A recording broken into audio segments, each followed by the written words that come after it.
MS రావు. ఆంధ్రప్రదేశ్ రాజధాని అమరావతి. దాన్ని 2028 నాటికి ఎట్టి పరిస్థితుల్లో పూర్తి చేయాలనేటువంటి ఒక లక్ష్యాన్ని తెలుగుదేశం పార్టీ ప్రభుత్వం, కూటమి ప్రభుత్వం పెట్టుకుంది.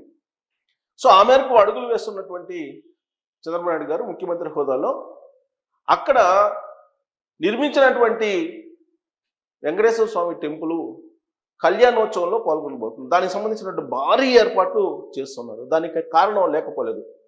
అమరావతి రీజియన్ ప్రాంతంలో వెంకటాయపాలెం అనేటువంటి విలేజ్ ఉంది. ఆ ప్రాంతంలో చంద్రబాబు నాయుడు గారు తొలిసారి ముఖ్యమంత్రి అయినప్పుడు విడిపోయిన ఆంధ్రప్రదేశ్కి వెంకటేశ్వర స్వామి టెంపుల్ నిర్మాణానికి శంకుస్థాపన చేశారు. 25 ఎకరాల భూమిని కూడా కేటాయించారు. తిరుమల తిరుపతి దేవస్థానం నిధులతోటి అక్కడ వెంకటేశ్వర స్వామి దేవాలయాన్ని నిర్మించాలని నిర్ణయించారు చంద్రబాబు నాయుడు గారు అప్పట్లో. దాని నిర్మాణం పూర్తయింది. ఎప్పుడు పూర్తయింది? జగన్మోహన్ రెడ్డి గారి హయాంలో పూర్తయింది. దానికి ఎప్పుడు శంకుస్థాపన చేశారు చంద్రబాబు నాయుడు గారు అంటే 2019 ఎన్నికలకు ముందు శంకుస్థాపన చేశారు.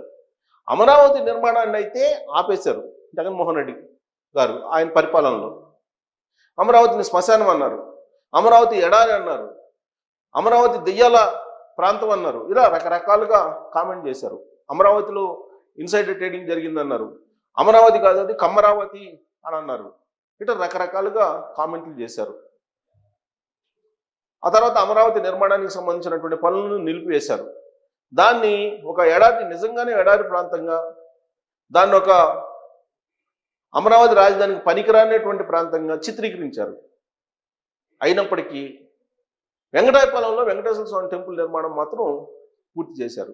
2022 నాటికి ఆ టెంపుల్ పూర్తి అయింది. ఆ పూర్తి అయిన టెంపుల్ని ప్రారంభించారు కూడా అప్పట్లో వైఎస్ఆర్ కాంగ్రెస్ పార్టీ ప్రభుత్వంలోనే అది జరిగింది. జగన్మోహన్ రెడ్డి గారు ముఖ్యమంత్రిగా ఉన్నప్పుడే జరిగింది. ఆలయ విగ్రహాన్ని ప్రాణ ప్రతిష్ఠ చేశారు, ఆలయాన్ని ప్రారంభించారు, ఇంత జరిగింది. కానీ దాని వైభవాన్ని, దాని ఆలన పాలనను చూసుకోవడంలో మాత్రం నిర్లక్ష్యం వహించింది.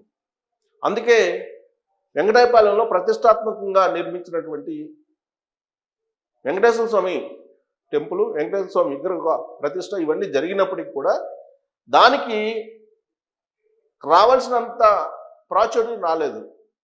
అందుకే ఇప్పుడు చంద్రబాబు నాయుడు గారు అమరావతి ప్రాంతంలో నిర్మించినటువంటి వెంకటేశ్వర స్వామి టెంపుల్కి ఒక హైప్ క్రియేట్ చేసేదానికి, లేదా దానికి ఉన్నటువంటి ప్రాశస్త్యాన్ని ప్రజలకు తెలియజేసేదానికి ప్రయత్నం చేస్తూ ఉన్నారు.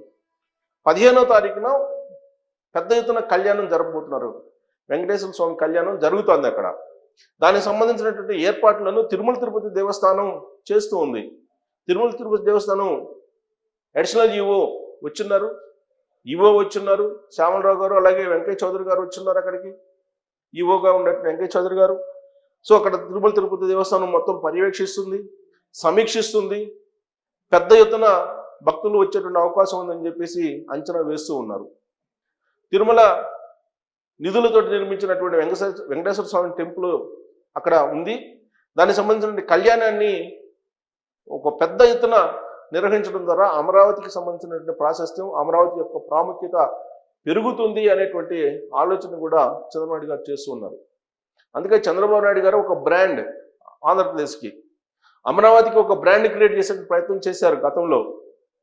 అయితే 2019లో జరిగినటువంటి ఎన్నికల ఫలితాలు చంద్రబాబు నాయుడు గారిని అధికారం నుంచి కిందకి దించాయి. దాంతో అమరావతి పురోగతి కాస్త తిరోగమనం బాట పట్టింది. దాదాపు 10 సంవత్సరాల పాటు వెనక్కి వెళ్ళింది ఆంధ్రప్రదేశ్ రాష్ట్రం అని చెప్పి చంద్రబాబు నాయుడు గారు అంచనా వేస్తున్నారు. జగన్మోహన్ రెడ్డి గారి రివర్స్ పాలన కారణంగా అమరావతి రాజధానితో పాటు ఆంధ్రప్రదేశ్ భారీగా నష్టపోయింది అనేటువంటి అభిప్రాయాన్ని చంద్రబాబు నాయుడు గారు పదే చెప్తున్నారు. అన్ని వేదికల మీద కూడా వివరిస్తూ ఉన్నారు. దానికి సంబంధించిన డేటాని కూడా ప్రజల ముందు ఉంచుతున్నారు.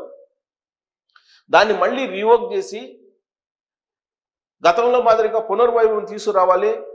రాబోయేటువంటి రోజుల్లో అమరావతి నిర్మాణంతో పాటు అమరావతి ప్రాంతంలో ఉండేటువంటి దేవాలయాలు కానీ, యూనివర్సిటీలు కానీ, ఆసుపత్రులు కానీ ఇవన్నీ కూడా వెలుగులోకి రావాలి అనేటువంటి ప్రయత్నం చంద్రబాబు నాయుడు గారు చేస్తూ ఉన్నారు. ఆర్టిఫిషియల్ ఇంటెలిజెన్స్ని వీళ్ళంత వరకు ఉపయోగించుకొని అక్కడ అభివృద్ధి చేయాలని చెప్పి భావిస్తూ ఉన్నారు. ఇప్పటికే దాదాపు 60,000 కోట్ల రూపాయలతోటి అమరావతి నిర్మాణ పనులను ప్రారంభించడానికి సిద్ధమయ్యారు. దాంట్లో దాదాపు 20,000 కోట్ల రూపాయలు పైగా టెండర్లు కూడా కన్ఫర్మ్ అయిపోయాయి. ఏడీబీ బ్యాంక్ నుంచి కానీ, ఏషియన్ డెవలప్మెంట్ బ్యాంక్, అలాగే వరల్డ్ బ్యాంక్ నుంచి కానీ నిధులను స్వీకరించారు. కేంద్ర ప్రభుత్వం కొన్ని నిధులను ఇచ్చింది గ్రాంట్ కింద, కొన్ని నిధుల్ని రుణం రూపంలో తీసుకొచ్చారు. ఇప్పుడు వేగంగా పనులను ప్రారంభిస్తూ ఉన్నారు. రీఓపెనింగ్ చేయబోతూ ఉన్నారు. అభివృద్ధికి సంబంధించి రీకన్స్ట్రక్షన్ కోసం మళ్ళా రీఓపెనింగ్ చేయబోతున్నారు. నరేంద్ర మోడీ గారిని ఆహ్వానించబోతున్నారు అమరావతికి. దానికంటే ముందుగా 15వ తారీఖున అక్కడ వెంకటేశ్వర స్వామి కళ్యాణం పెద్ద ఎత్తున చేసి అంగరంగ వైభవంగా శోభాయమానంగా అక్కడ కళ్యాణాన్ని నిర్వహించడం ద్వారా అమరావతి రాజధాని అనేటువంటి ఒక ప్రాశస్త్యాన్ని, దాని గుర్తింపును పెంచేలాగా ప్రయత్నం చేస్తున్నారు. అదే టెంపోతోటి నరేంద్ర మోడీ గారిని తీసుకొచ్చి గతంలో ఎక్కడైతే అమరావతి నిర్మాణానికి శంకుస్థాపన చేశారో అదే ప్రాంతంలో మళ్ళా తిరిగి శంకుస్థాపన చేసి అమరావతి పునర్నిర్మాణం ప్రారంభం కాబోతుంది. ఇక ఎవరు ఆపలేరు అనేటువంటి సంకేతాన్ని ఇవ్వడానికి చంద్రబాబు గారు సిద్ధమయ్యారు. దాంట్లో భాగంగానే ఈ కళ్యాణాన్ని ప్రతిష్టాత్మకంగా తీసుకుంది ఆంధ్రప్రదేశ్ ప్రభుత్వం.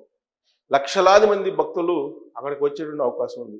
దానికి సంబంధించినటువంటి ఏర్పాట్లను తిరుపతి దేవస్థానమే స్వయంగా చేస్తుంది. ఎక్కడ ఇబ్బంది లేకుండా, ట్రాఫిక్ ప్రాబ్లం లేకుండా, పార్కింగ్ ప్రాబ్లం లేకుండా కళ్యాణోత్సవాన్ని తిలకించేందుకు భక్తులకు అవసరమైన అన్ని ఏర్పాట్లను చేస్తూ ఉన్నారు. ఆ ఈవెంట్ ద్వారా అమరావతి రాజధాని అనేటువంటి ఒక బ్రాండ్ మరింత ప్రాచుర్యం పొందేలాగా చంద్రబాబు నాయుడు గారు ప్రయత్నం చేస్తున్నారు.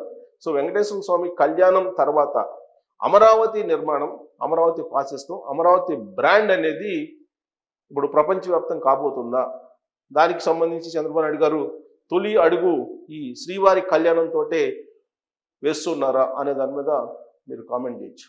Thank you.